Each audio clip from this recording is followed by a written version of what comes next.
Wara nuqqas ta' madwar sentejn minħabba l-pandemija, ċ-Ċentru għall-Anzjanità Attiva ta' Raħal Ġdid reġa' fetaħ il-bibien tiegħu għall-anzjani tal-komunità. Tant ħabbar waqt żjara f'dan iċ-ċentru mill-Ministru għall-Anzjanità Attiva Joe Etienne Abela. Il-Ministru Abela spjega li bis-saħħa tal-kollaborazzjoni u l-ħidma tal-Kunsill Lokali u tal-Anzjanità Attiva u kura fil-komunità, dan iċ-ċentru qiegħed joffri programm varjat biex l-anzjani jitħeġġu biex jibqgħu jitalmu u jkollhom sem attiv fis-soċjetà.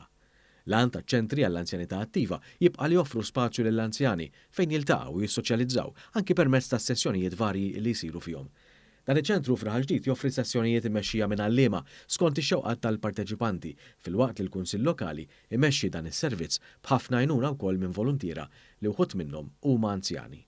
Dan iċ-ċentru għall-anzjanità attiva jiftaħ nhar ta' Tnejn, nhar ta' Erba' u nhar ta' Ħamis. Fost l-attivitajiet li jitħejjew għall-anzjani hemm dawk ta' eżerċizzju u taħdidiet dwar suġġetti li jolqtu lilhom. Dawn jinkludu kultura, servizzi, saħħa u ħafna aktar kif ukoll jiġu preparati ħarġiet tal-anzjani fosthom ħarġiet kulturali.